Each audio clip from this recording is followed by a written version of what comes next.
Evening, everyone. Hello. Hello, how are you? Okay. Yeah, thank you. Good, good, good, good. I'm just going to share my screen and make sure that everyone can see it. Can everyone see that? Okay. Yeah. Yeah.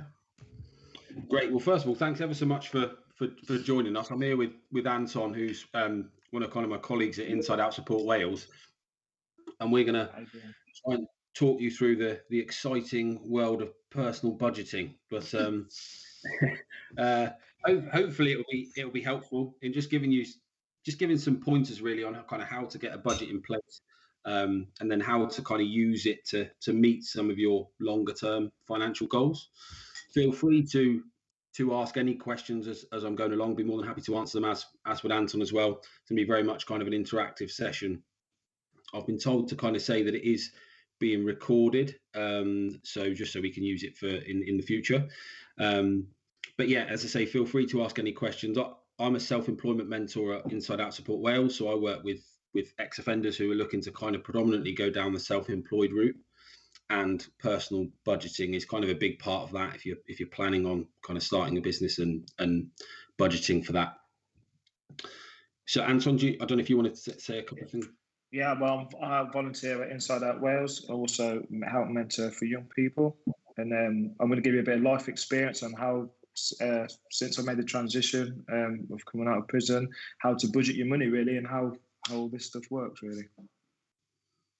Great. So I'll just cover first kind of what we're going to try and cover in the session, and I want to try and kind of talk about what exactly a budget is, because they're quite straightforward, but a surprising number of people don't have them or aren't aware of how to kind of make one.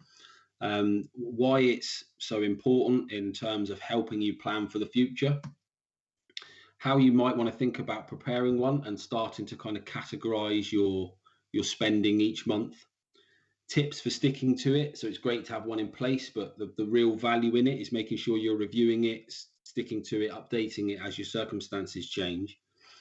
How you can then use the budget that you've put in place to then start to kind of meet some of your financial goals, and then kind of giving you some ideas as to what could be some short-term goals and how your budget can kind of help you meet them. So kind of what is a budget? I've always thought of a budget as essentially kind of telling your money where to go, rather than kind of wondering where it went. It's essentially a breakdown of all of your income, all of your expenditure, and so you clearly know what you're spending every month, and it can be really helpful in kind of getting you to meet your longer term goals. Yeah, I think with that one, with what is a budget, especially for ex-offenders that are leaving, they learn to budget while being in prison on very little money. So when it comes out, they actually have the skills that are ready to do that, but they just don't know how to do that with putting work in place and having their salaries, and can end up really getting overwhelmed with what actually needs to be done with bills and all the other financial stresses that come along with being back out.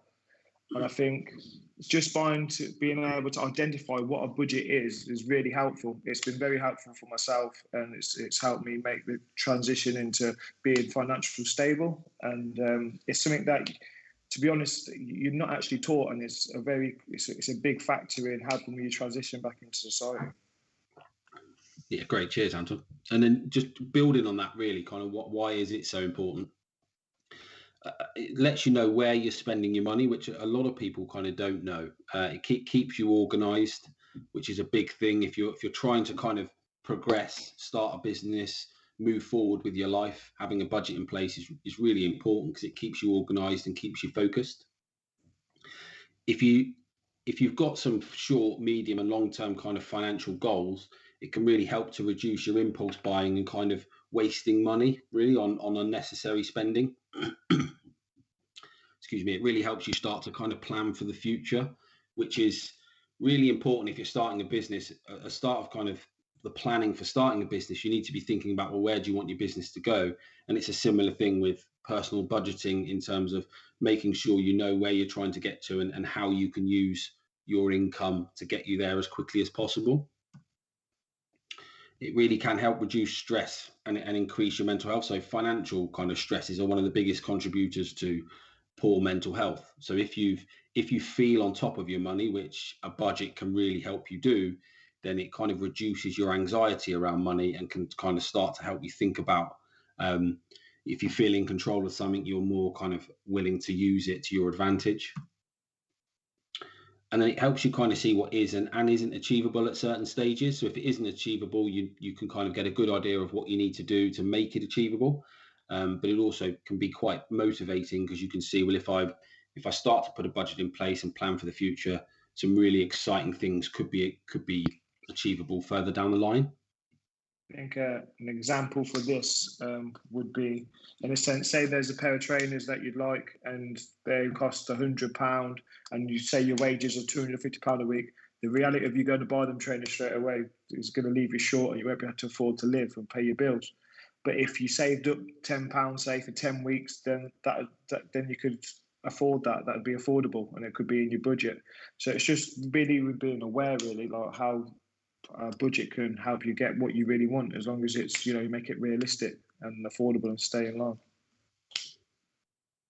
Absolutely, yeah. Thanks, Anton. Yeah, and then if we move on to kind of how do you think about preparing one? So you've understood the importance of it, but how do you actually put one in place? So I would say kind of step one, there's two parts to it. You've obviously got your income, which you need to work out what have you got coming in every month. And that could be from if you've started the business and you're starting to receive some income from it, how much is that, and what do you think that's going to grow to? And also any kind of potential benefits that you're earning. Make sure everything's included so you know what's coming in every month. And step two is to look at your expenses and start to try and split those out into what I think are kind of three key categories. And one is like your basic expenditure. So what do you kind of need every month to meet rent, utility, gas and electric bills, food? What do you want to spend every month? And that's kind of on, things like eating out, holidays, subscriptions, those sorts of things. And then what are you willing to put aside today to kind of spend in the future on future goals? So kind of just to try and split your expenses out in those areas. And I've always kind of thought about it as you're essentially splitting it into three areas. What do you need, what do you want, and what do you want to spend in the future? And starting to think about, well, how much do I need to spend every month? What would I like to spend? And what am I willing to kind of put aside for the future?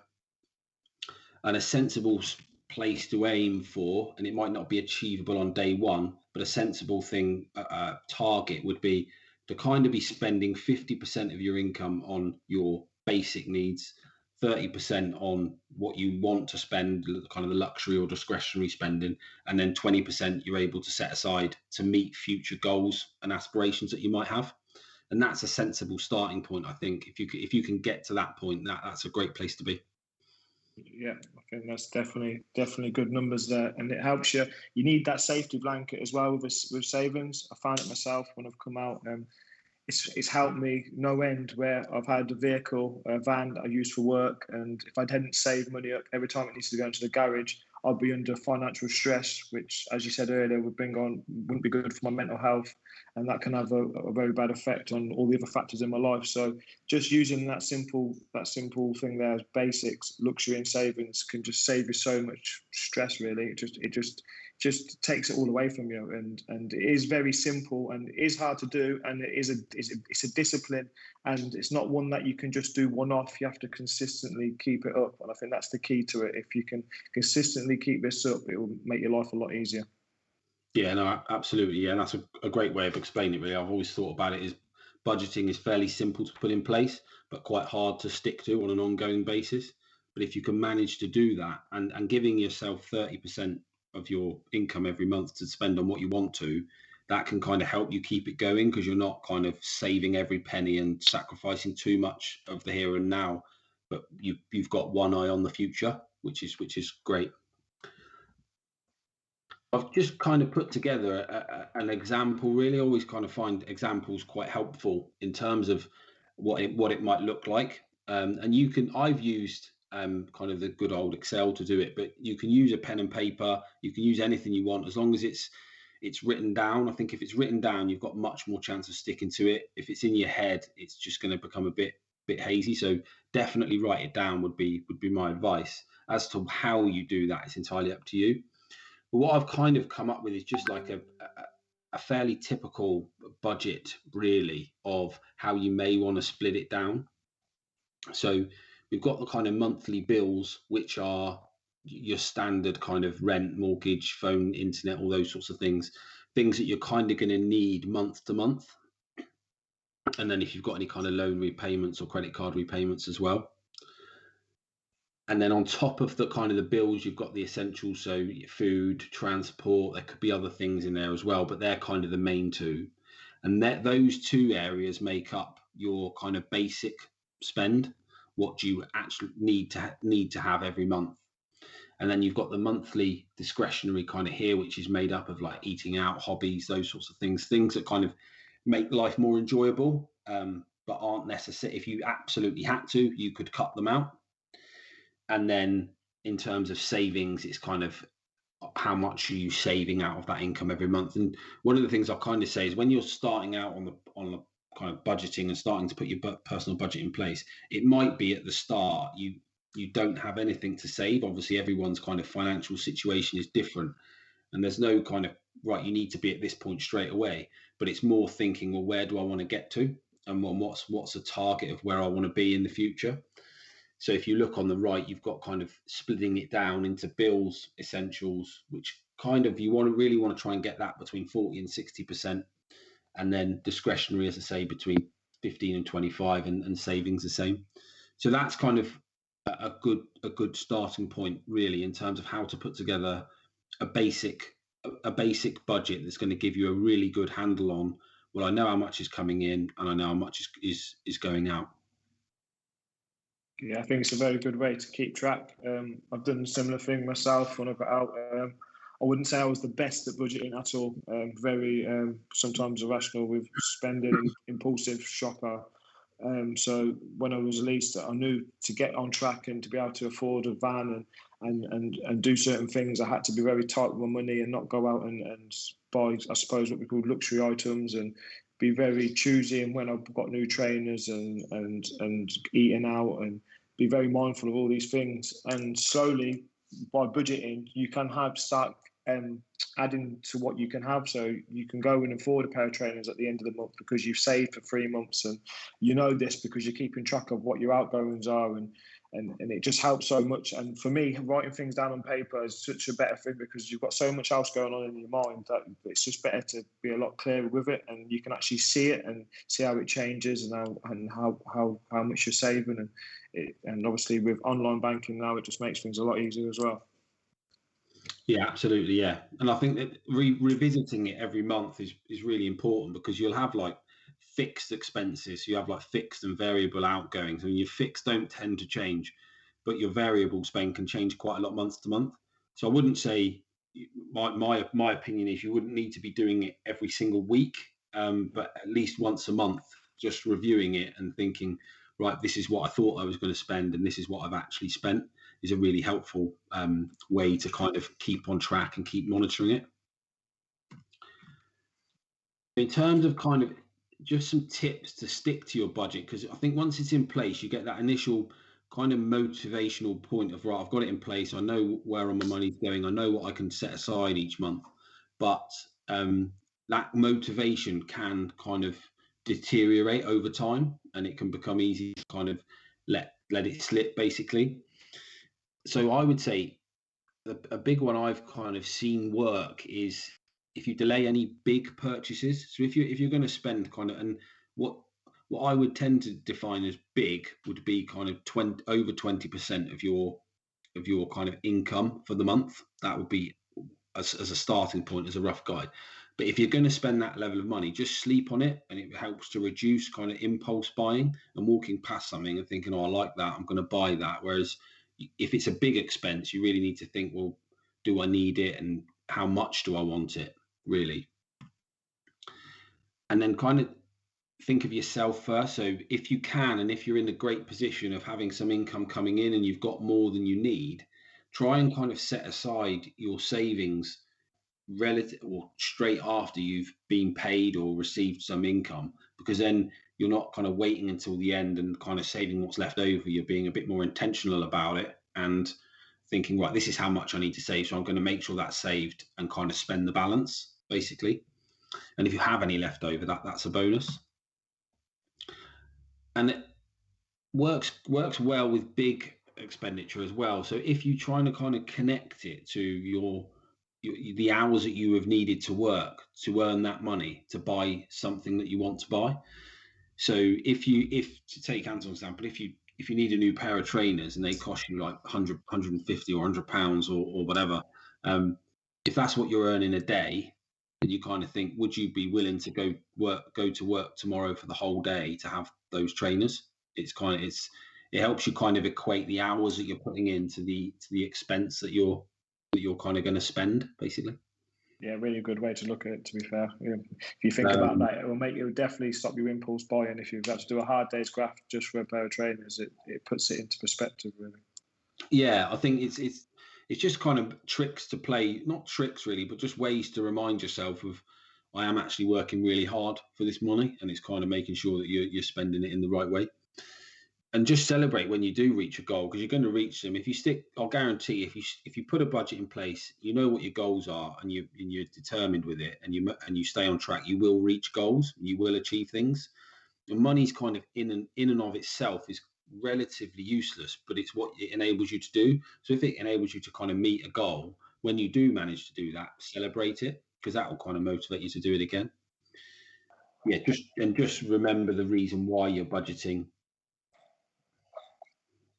And then another thing that I've seen work well in certain scenarios is if you have your kind of socializing budget, basically, and you know what you're going to spend, it's worked well for some people drawing it out in cash at the start of the week. I'd only do this weekly, but then you know what you've got to spend on your kind of luxury or discretionary spend every month. And then that way you kind of, once you've spent it, you know, if you start using your card, you're kind of going over what your budget is saying you were going to do.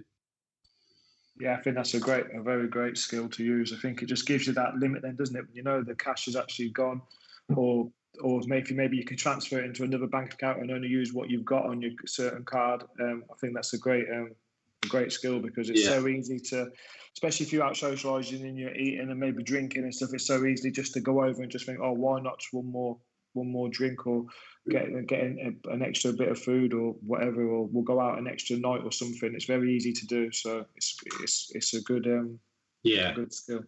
This is where I think, like, we talk about the budget being simple to put together but hard to stick to. This is like the hard part, really. It's kind of like, it's the easy part to a point is putting it all down on a piece of paper, and the hard part is actually sticking to it when, like you say, you fancy that extra night out, or you want that extra meal or those few beers or something like that. So that's the hard part, really, or the harder part. If you've got kind of your budget in place, what you should be able to do at that point is kind of start to think about, well, what you actually want to use your money to do. So you know what balance you've got left at the end of every week, month, year to meet what you want to do. What do you want to use your money for? So and essentially a goal is setting aside money, deciding what you want to do, and then setting aside money to achieve that at some point in the future. And they tend to be split into short, medium, and long-term kind of goals. So the short-term goal is kind of anything in the near future. I've said 1 to 3 years, but it's kind of anything really in the near future. What do you want those to be? And I've got some ideas as to, they tend to be fairly kind of similar in terms of good financial planning, personal financial planning principles to do for everyone. And once you've got those in place, you'll be able to kind of start to think more medium, kind of long term. But the medium and the long term goals is where it becomes very bespoke to kind of what you want and what you want to do. And that's where you need to kind of give some thought to, well, my budget's in place. I know I've got this amount of money that I'm setting aside to spend in the future. Well, what do I actually want that future to be? And how do I want to use my money to do it? So if we look at kind of have you got anything to add there, Anton? Sorry. No, I'll let you do this bit and I'll add. Yeah. Oh, great. So just to give you some idea of like some potential short-term goals, generic short-term goals, a really good like financial planning principle is if you've got money left over, if you're in the fortunate position that you've got a surplus in income, I would say start to kind of try and build an emergency fund. And what I mean by an emergency fund is essentially a cash pot that's there that if anything goes wrong with the boiler, or if your car needs repairing, or if you need to move unexpectedly or anything like that, you've got a lump sum or that you can use to kind of help give you the peace of mind in knowing that if that were to happen, you've got some money there that you can use. And generally, I would say 3 to kind of 6 months. If you've got your budget and you know what you're spending every month, I would say it's kind of 3 months of 3 to 6 months. I'll probably say close to three.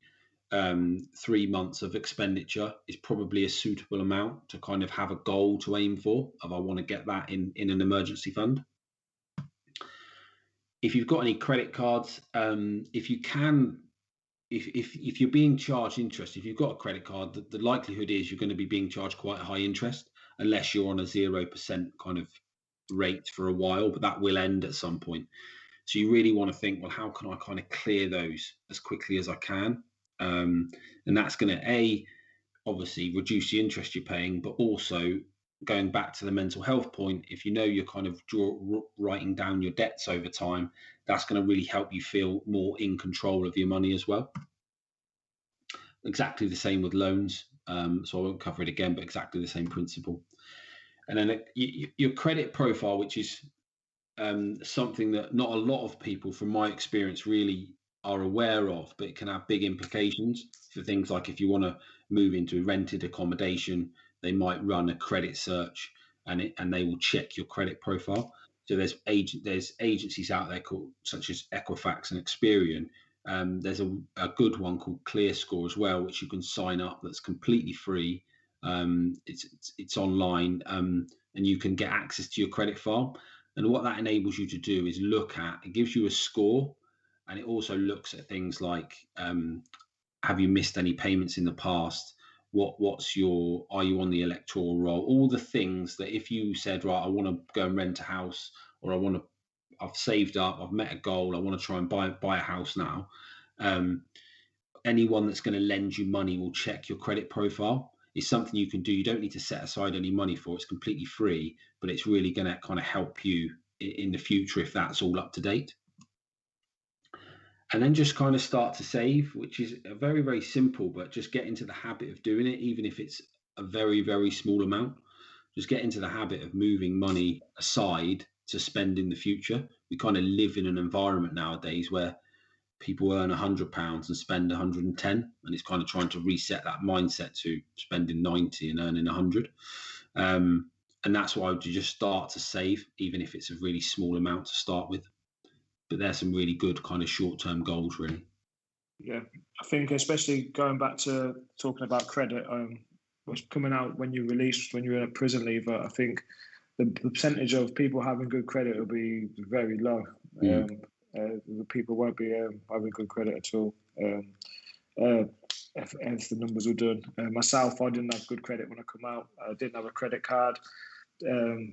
Didn't save, especially nothing like that. The emergency fund, didn't have any loans, luckily, so didn't have anything to pay back in that sense. And saving habits weren't the best.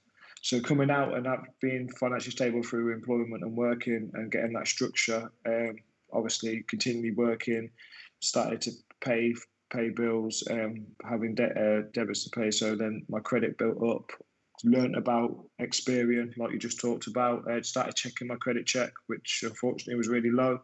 And then, but started learning, like you said, electoral roll, and doing so many simple things, like you keep saying, but just I didn't know about them. I didn't realise the effect they would have on me for my later goals that I wanted, because I wanted to be a homeowner. But before being a homeowner, there were certain parts, like you said, these short-term goals that you have to get in place for that to be achievable. And I think obviously my credit score went up. Then I could access getting a credit card. Sometimes you can pay for stuff on your credit card, but when you've got your work, when you're being paid from your income, then you can pay your credit card off, which also builds up your credit long term. So it all helps. All these short term goals of having all this helps your long term goals, and you don't realise it at the time. Well, I didn't realise it being a prison leaver, spending lengthy time in prison, and budgeting is so important. And especially these 5 things we just spoke about here in the short term goals, they help your long term goals so much and have such a big effect on you as well. Yeah, completely agree. And kind of that's why, like, in terms of, there's a lot of stuff out there that isn't hard to do, but not many people know about it. So it's kind of just making people aware of it, and that's what a part of what we're trying to do at Inside Out Support Wales really is, just make people aware of it. And if people want to start businesses and want to kind of grow those businesses and use those businesses to achieve their kind of goals and aspirations, then knowing about this sort of stuff will be useful, because it will open up avenues for them that would have been closed in other situations. So I think it's really useful to know about. Definitely. Yeah. So when you're setting financial goals, I've just put here, I mean, some people may have heard of this, but it's kind of SMART goals. It's making them kind of identifiable and not vague. So it's kind of, they need to be like specific, and you need to be able to measure them. They need to be realistic and achievable, which is a big one. So it can increase your motivation if you do something that's realistic and achievable, because you know you can kind of get there, and then you can kind of slowly develop your goals over time, and then try and set a time for when you want to achieve them, which is another really important point. So, and this is more important for the short and the medium term goals. So like a long term goal could be, well, I want to start thinking about when I stop earning or selling my business or doing those sorts of things, really kind of long term. But short and medium term goals, just to try and make them time bound, so you know when you wanted to achieve them, is really helpful in kind of focusing your mind. Yeah, just continue to review them. And I really do think, I do believe this, that taking the time at the start to know what your financial goals are will really help you stick to your budget, because it will give it a purpose. If you don't really have a purpose, if you're checking your budget once a month and you don't really know why you're doing it, or what point you want to get to, or where you want to be, it becomes almost like a lot harder to stick to, and a relatively pointless task. So knowing what your goals are will really help you stick to your budgeting. So I've just kind of put together an example of step one, which is kind of the goal is saving for a deposit for a flat, which is quite kind of vague in terms of the goal itself. You know where you want to be and what you want to do. So to kind of try and make that a little bit more specific, I've just put there that you're going to set aside £75 a month for the next 10 months to save up a deposit of £750. And I'm hoping my maths is right there, because I haven't done the calculator, but I'm sure I've stuck to something simple. Yeah. But that's what I mean in terms of saying kind of it's specific. Obviously it's achievable. You know when you want to have done it by, and it gives you a structure to follow. Because having a goal of, well, I want to save for a deposit for a flat is kind of, it's good as a starting point, but it's quite vague. So it's just kind of drilling down into, this is how specific I want to be, when I want to achieve it, what I'm going to set towards it, and and how I'm going to do it. Yeah, and it makes it realistic. I think if someone said £75 a week for 10 weeks, that's a lot out of your weekly wage, and it puts you under, as you said, financial stress, which is not good for your mental health, which then could maybe make you not even turn up for work. So in fact, it would be detrimental to you doing that kind of saving. But by this, it takes the stress off. Yeah, it might be in some view a longer period of time where you have to wait 10 months, which is nearly a year, but at least you've done it all in the right way, and you know it's not been an effect on your mental health, and you know you've done it in a stable way, I suppose, and you can see it, and once it works, then you can do the next thing and build up for that and carry on. So I think the key thing, I say, especially for prison leavers, is I'd say not to rush. You say with you, because everybody, when you get out, you expect to move into a house straight away, or you'll have the wicked job that pays the best money, and you're probably not going to have this. You're probably going to have your financial state is going to be probably, the income's not going to be that high. So the budgeting basis has to be. This is so important, so you can budget whatever money you've got to still give yourself a good standard of living, and you'll still be able to get the things that you want to a certain extent, as long as you're being realistic with it. But you're just going to have to save in a different way. And instead, like Steve just said, you might not be able to move into a property in a month or 2 months, but in 10 months, a year, you will be able to. Do you know what I mean? So you just got to make your goals really realistic. I think that's very key. Yeah, no, I completely agree. I think as well, yeah, it's kind of, if you want to know, to try and work out what's realistic, if you've got your budget in place, you kind of know what you can set aside every month towards meeting goals. That's not going to be impact your mental health, because you kind of feel like you're on top of things and you know what you can set aside. So that kind of determines what's realistic and what isn't for you. Essentially, yeah, and I completely agree. I think even if you, part of the power is in the knowledge of knowing it. So even if you do your budget, you've just been released, obviously things are all up in the air. The last thing you're thinking is, well, what do I want to spend on eating out next month? It's kind of, there's all sorts of things going on. It's kind of, once things are settled down and you've got your budget in place, it might be that for the first few months there's nothing for luxury and there's nothing for saving, but it kind of enables you to build a bit of a framework to say, well, when I am in a position to earn more money, or when my business has got taken off a bit more, or when I have managed to find a job and I've got that, you know what you need to do at that point. So I completely agree. I think it's just not rushing and wanting to do it all on day one. It's kind of being aware of it and then introducing it as your kind of circumstances allow you to do it, really. Yeah, definitely. So once you kind of got those short-term goals, which are a bit more kind of generic to everyone, you can kind of start to think about longer term, medium and long term goals. So that could be kind of saving to buy a house, paying for any kind of further education courses. So a great way of increasing your kind of earnings potential and ability to earn is by taking on further courses. So if you know you've got a budget in place that you can set aside more savings towards paying for additional courses, that's going to increase your earnings potential, which is going to be brilliant. Progressing in your kind of career or business, if one of the things we do quite a lot as kind of self-employment mentors is enable people to kind of plan their business finances, and personal finances kind of work in a similar way. It enables you to kind of plan for the future, and that can involve progressing your business or your career if you're in an employed position. Saving for your retirement, that's kind of a bit of a longer term one, because obviously if you're relatively young, it is, and something that not many people kind of think about, but it is something that should, as you really get your business going, as things you start to become really successful and you move to a different area of life where things are more achievable, starting to plan for retirement is really useful. And then start planning for starting a family as well. And I find kind of once you've got the short-term goals, which are more generic, it becomes a bit more motivating and a bit more fun, because you can start to think about, well, what's important to me and what do I want to plan for over the medium to long term. And like you say, Anton, it's just about taking things slowly and taking it slowly. Yeah, I think, and also with me, I could talk from a personal point of view. With the budgeting side, sometimes you have to take a couple of steps back.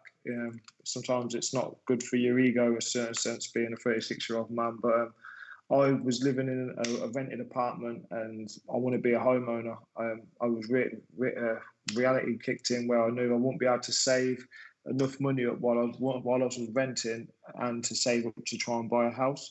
So I've had to go back to the family home.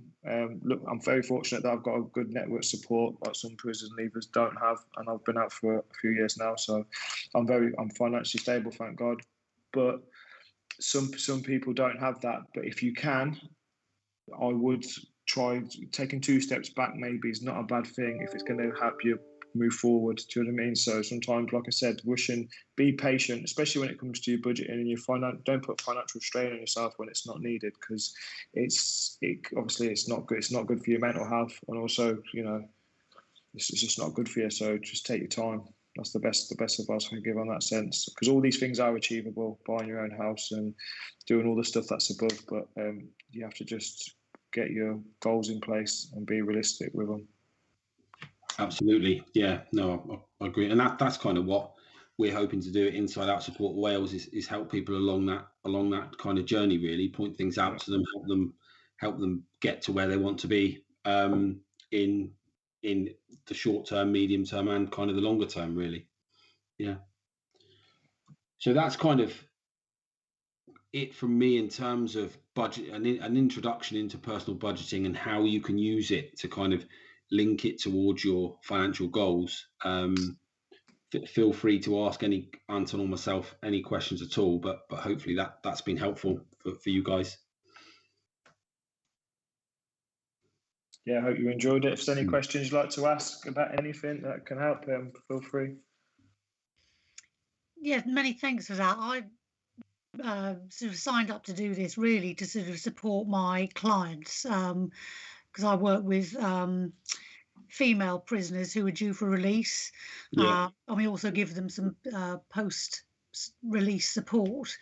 And it's kind of the way you've sort of explained the whole budgeting thing, and you sort of, I mean, obviously, I obviously know what a budget is, but to explain it to somebody who perhaps has no experience of budgeting, the way you did it was really, it was kind of clear, it was simple, and I think what you said about the goals being realistic was very pertinent, because I think a lot of people, but certainly in my experience, they're so much looking forward to getting out of prison that they think everything's going to be great, and I'm going to do this and I'm going to do that, and whilst you don't want to dampen people's enthusiasm, it's also about being realistic and not setting people up to fail, because it is tough leaving prison.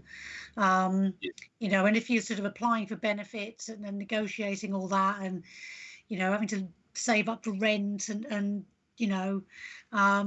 so I think, I think the goal setting was a really the way you presented that was really useful.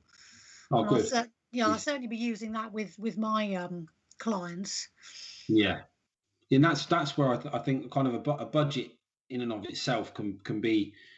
Obviously, it's simple to set up, but when you start to link it to your goals, and I almost think if you set your realistic goals and you start to achieve them, there's almost a snowball effect of, well, I've achieved one, so I can kind of, and they get kind of slightly more progressed each time, to the point something on day one when someone being released from prison would think this is completely unachievable, by kind of breaking it down into bite-sized chunks that are realistic. But obviously, but it's very hard to do. So having that support network around you is really, really important, I think, because you and it's scary as well. Having to sort of think about all these things, and it is hard living on a budget. But I think also the sort of the fact that you kind of stressed, trying to save up something for an emergency fund, because life happens, and if you need, say, an extra couple of £100 for something, that's when people can really sort of come unstuck, because then if they haven't got that kind of support or that cushion, that's when people start looking at taking out a Provident loan or something. Yeah, absolutely. Yeah, that's one of the biggest things I think in short-term goals is, I think you're absolutely right in terms of it can force people to do things that they wouldn't otherwise do, just through almost bad luck in certain stuff, if something kind of comes out of the blue. And I also think it gives them good peace of mind in knowing that they're almost like protected from having to do that, because they've got a bit of money aside. It's a safety net for you. For myself, I had it where before I wouldn't really be quite careless because of the lifestyle I lived. So money was very easy come, easy go. So this time I was working full-time employment. So when my income come in, I knew that if I had problems like I said before with my van, or obviously I had that financial strain, my van was doing quite a lot of miles, and it always needed services quite a lot. So I kind of had that in the back of my head. I always had to make sure I had a safety net for that. And then I thought, what if the tyres go? So I need to save money for that to make sure that's there. And then just kept putting a pot there every time. Before I know it, when something did happen, I still had money left over, and it was such a good feeling because I didn't have to worry about it, if that made sense. And then after I did that, I learned, oh, I've done that for that, so now I can start saving to get my own apartment and save a deposit up and save my rent up and slowly go from there. And then I started looking in through another member of Inside Out taught me about looking into my credit check, and I started doing that because I didn't know anything about it, to be fair. So it's a great way, and it's before you know it, by budgeting and slowly doing these simple things, like Steve said, it kind of gives you the pathways to all the other things that will make your life even more simpler. And it's like I said, it's more harder to consistently keep doing it, but once you start, it's a no-brainer, really.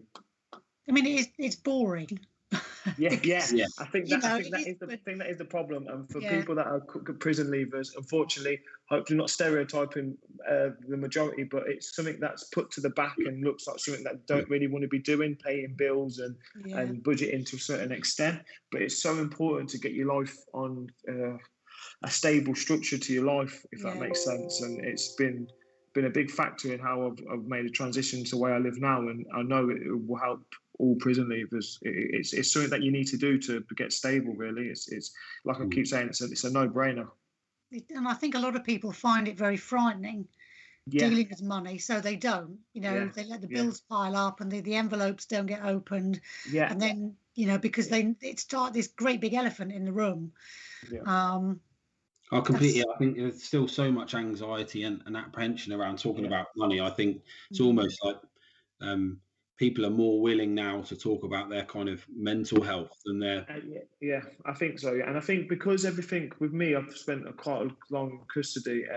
Our computers and stuff, technology is very alien to me. So I look in factors over people where everything's online now and everything's digital, where you can go into a shop and you actually don't even need your credit card. You can just use your phone to pay for things. And it's kind of alien to most people, especially if they've done a lengthy prison sentence and of a older generation, I'd say. Technologies, they're not used to it. And I think these are all factors that will help with budgeting and everything else as well, because everything to do with money now is going that way. Well, you don't see money as well, and that's it doesn't exist. It's kind of virtual. So I mean, I just know from myself that I'd quite happily spend, say, £100 on a debit card, but if I've got the cash, you think, oh, I can see that money going out of my purse. So you. Absolutely. I think it's so easy now, as Anton says, to spend money, isn't it? You don't even need your wallet anymore. So it's kind of it's just having the physical cash is sometimes beneficial, really. I think that's when the budgeting comes in even more, where maybe you'll have a bank where your money comes in, then you'll have an actual spending fund where you transfer just what you can spend on, say, your luxuries, which we said was 30%, and then the 20% that you save will go into another account, and then you'll leave some just for. I think that's the only way to probably do it in that sense. But that's what I've tried to do, just to make it a bit easier for myself. Absolutely. Okie dokie. Well, unless anyone else has got any questions or anything, thank you ever so much. Well, thank you, and well done, Anton. Sounds like you're really, you're living proof that it does work. So it does work. In fact, I need to thank Inside Out Wales because they've been a very big part of my transition. So and thank you for joining us today. Absolutely, thanks, guys. Yeah, many thanks indeed. Bye. Good day. Stay safe. Bye. Bye. Bye.